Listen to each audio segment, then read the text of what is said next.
देखिए बच्चों, आज हम कक्षा 9वीं की विज्ञान का अध्याय 3 अणु एवं परमाणु के कुछ बहुत ही जरूरी प्रश्न उत्तर को आज हम पढ़ेंगे, जो कि परीक्षा में आ सकते हैं और जिनकी परीक्षा में आने की संभावना बहुत ज्यादा है ना। तो देखिए, अध्याय 3 पढ़ेंगे आज हम अणु और परमाणु। तो देखो, आज का हमारा क्वेश्चन क्या है, ये देखिए यहां पर आप एक क्वेश्चन, आणविक द्रव्यमान या अणुभार किसे कहते हैं। आणविक द्रव्यमान या अणुभार से क्या समझते हो, ये सन 2019 में आ चुका है ना, तो आने की गारंटी है।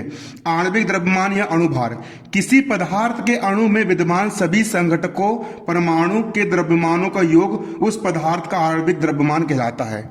इसका मतलब ये है, जैसे कि आपका वजन होता है ना, मैंने कोई अणु लिया, जैसे कि मैंने अणु कौन सा लिया, मैंने लिया NH3 का मैंने अणु लिया, तो इस NH3 का जो टोटल वजन होगा, इसका जो टोटल वेट होगा, देखो यहां पर पहले क्वेश्चन को समझो। आणविक, आणविक का मतलब होता है अणु, और द्रव्यमान का मतलब होता है भार। द्रव्यमान का मतलब होता है वजन, मतलब पूरे अणु का वजन, पूरे अणु का भार।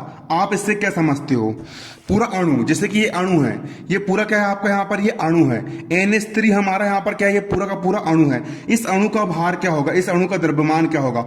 तो इस अणु में जितने भी परमाणु हैं और जितने भी संघटक अवयव है, मतलब इस अणु के अंदर जितनी भी चीजें उपस्थित है, ये N यानी होता है नाइट्रोजन, और नाइट्रोजन का वजन होता है 14, और एक हाइड्रोजन का वजन होता है 1, और हाइड्रोजन की संख्या यहाँ पर 3 है, तो यहां पर कर देंगे हम 3 से गुणा, और दोनों को हम यहां पर जोड़ देंगे। नाइट्रोजन, यहां पर नाइट्रोजन 1 है, और एक नाइट्रोजन का वजन होता है 14, हाइड्रोजन का वजन होता है 1, और यहां पर हाइड्रोजन की संख्या यहां पर 3 है, तो यहां पर हम कर देंगे 3 से गुणा। 14 एकम 14, धन का धन, 3 एकम 3 बराबर 14 और 3 यहां पर हो जाएगा 17। तो यहां पर आणविक द्रव्यमान आ गया हमारा कितना, यहां पर 17 निकल करके आ गया। तो अणु द्रव्यमान किसको बोलते हैं, किसी पदार्थ के अणु में, देखो किसी पदार्थ के अणु में विद्यमान सभी संघटक नाइट्रोजन भी और हाइड्रोजन भी के परमाणु, इनके परमाणु के द्रव्यमान, इनके द्रव्यमान का योग आणविक द्रव्यमान या अणुभार कहलाता है। यहां पर भी देखिए, आप परिभाषा में यही लिखा है, ये देखो, किसी पदार्थ के अणु में विद्यमान सभी संघटक परमाणुओं के द्रव्यमानों का योग किसी पदार्थ के अणु में विद्यमान सभी संघटक परमाणु के द्रव्यमान, नाइट्रोजन का द्रव्यमान 14, हाइड्रोजन का द्रव्यमान 3, है ना। किसी पदार्थ के अणु में, देखो यहां पर ये लिखा है, किसी पदार्थ के अणु में विद्यमान सभी संघटक परमाणुओं, किसी पदार्थ के अणु में विद्यमान सभी संघटक परमाणुओं के द्रव्यमान का योग आणविक द्रव्यमान या अणु द्रव्यमान कहलाता है ना। इसके जितने भी परमाणु हैं, उन सभी परमाणुओं का यदि आप वजन को निकाल करके जोड़ दोगे, तो इस संपूर्ण अणु का वजन निकल करके आ जाएगा। इंपॉर्टेंट क्वेश्चन है, बिल्कुल याद कर लेना, अभी नोट कर लो, उसको लिख लो, है ना। एक मोल से क्या समझते हो, एक मोल से क्या समझते हो। एक मोल, देखो मोल एक प्रकार से क्या होता है, जैसे कि अपन 1 दर्जन बोलते हैं ना, कि 1 दर्जन केले दो, तो 1 दर्जन का मतलब क्या होता है, देखो 1 दर्जन का मतलब क्या होता है, 12 केले, 12 वस्तु, 12 नग होता है। मैंने बोला कि 1 दर्जन बच्चे मतलब कितने बच्चे हैं, 12 बच्चे। 1 दर्जन एक प्रकार से संख्या की स्थिति को प्रकट करता है। उसी प्रकार जो एक मोल होता है ना, एक जो क्या होता है, एक जो मोल होता है, एक मोल एक प्रकार, देखो एक मोल से क्या समझते हो, मोल किसी पदार्थ के, कोई भी पदार्थ आपका तत्व भी हो सकता है, पदार्थ आपका यौगिक भी हो सकता है, और पदार्थ आपका आयन भी हो सकता है।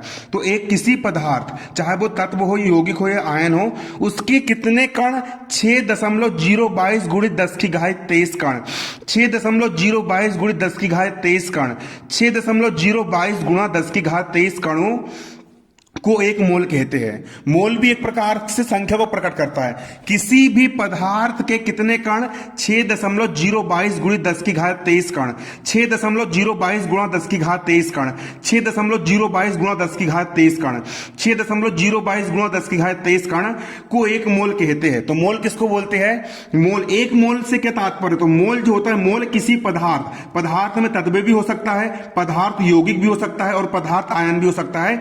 इसके 6 1.022 गुणा 10 की घात 23 कण, है ना, को अपन 1 मोल कहते हैं। इसको हम 1 मोल कहते हैं, 1 मोल कहा जाता है। अगला देखो, अगला क्वेश्चन क्या है, पहले आपको सन वाले क्वेश्चन में पढ़ा देता हूं। मोल वाला क्वेश्चन भी यहां पर हमारा हो गया। पहले इंपॉर्टेंट क्वेश्चन पढ़ लेंगे हम यहां पर। देखो, एक क्वेश्चन और 2019 में आया है ना, अणु और परमाणु में अंतर लिखिए। इंपॉर्टेंट क्वेश्चन है, अणु और परमाणु में अंतर लिखिए। अणु और परमाणु में अंतर लिखिए। अणु और परमाणु क्या होता है, उसमें अंतर लिखना है। तो अणु क्या होता है, मैंने पिछली वीडियो में आपको बताया था, चैनल की प्लेलिस्ट में जाकर के आप देख सकते हो फ्रंट पेज पर। अणु क्या होता है, देखो भैया, कोई भी पदार्थ है, कोई भी क्या है, कोई भी एक पदार्थ है, कोई भी जो पदार्थ होता है वो अत्यंत छोटे छोटे कणों से मिलकर के बना होता है। कोई भी पदार्थ अत्यंत छोटे छोटे कणों से मिलकर के बना होता है, और इन छोटे छोटे कणों को हम परमाणु बोलते हैं। क्या बोलते हैं इसको, हम परमाणु बोलते हैं। इन छोटे से छोटे कणों को हम परमाणु कहते हैं, छोटे छोटे कणों को हम परमाणु कहते हैं। और दो परमाणु आपस में मिलकर के एक अणु बनाते हैं। सबसे छोटा कण क्या होता है, आपका परमाणु होता है। अत्यंत सूक्ष्म कण आपका परमाणु होता है, और दो परमाणु आपस में जुड़ करके क्या बनाते हैं, आपका अणु बनाते हैं। तो अणु क्या होगा, देखो, अणु किसी तत्व या यौगिक का सूक्ष्मतम कण होता है जिसमें उस यौगिक या तत्व के सभी गुण विद्यमान होते हैं। अणु की परिभाषा क्या है, अणु किसी तत्व या यौगिक का भेद सूक्ष्मतम कण होता है। अणु जो होता है, देखो, अणु जो होता है ना, वो किसी तत्व या यौगिक का भेद सूक्ष्मतम कण होता है। भेद छोटा से छोटा कण होता है।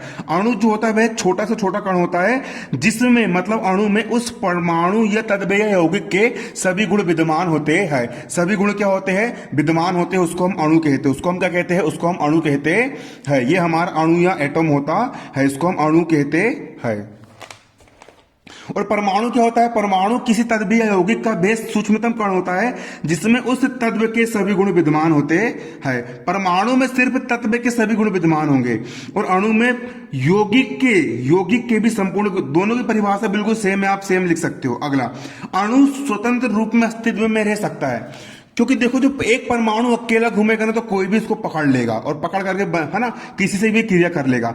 तो परमाणु सिंगल होता है ना, तो ये स्वतंत्र अवस्था में कभी नहीं रहेगा। लेकिन अणु जो होता है वो दो परमाणु के मिलने से बनता है, और ये एक दूसरे में संतुष्ट हो जाते हैं। इसलिए अणु जो होगा, अणु हमेशा स्वतंत्र अवस्था में रह सकता है। अणु स्वतंत्र अवस्था में रह सकता है। देखो, अणु जो होता है, अणु स्वतंत्र रूप में रह सकता है, जबकि जो परमाणु होता है, परमाणु स्वतंत्र अस्तित्व में नहीं रह सकता। परमाणु खुला नहीं घूम सकता, है ना, क्योंकि मान के चलो, अगर कोई भी एक परमाणु स्वतंत्र अवस्था में घूमने का प्रयास भी करेगा ना, तो उससे दूसरा परमाणु मिल करके एक अणु बना लेंगे। दो परमाणु मिलकर एक अणु। तो परमाणु कभी भी स्वतंत्र अवस्था में नहीं रह सकता, जबकि अणु स्वतंत्र अवस्था में रह सकता है।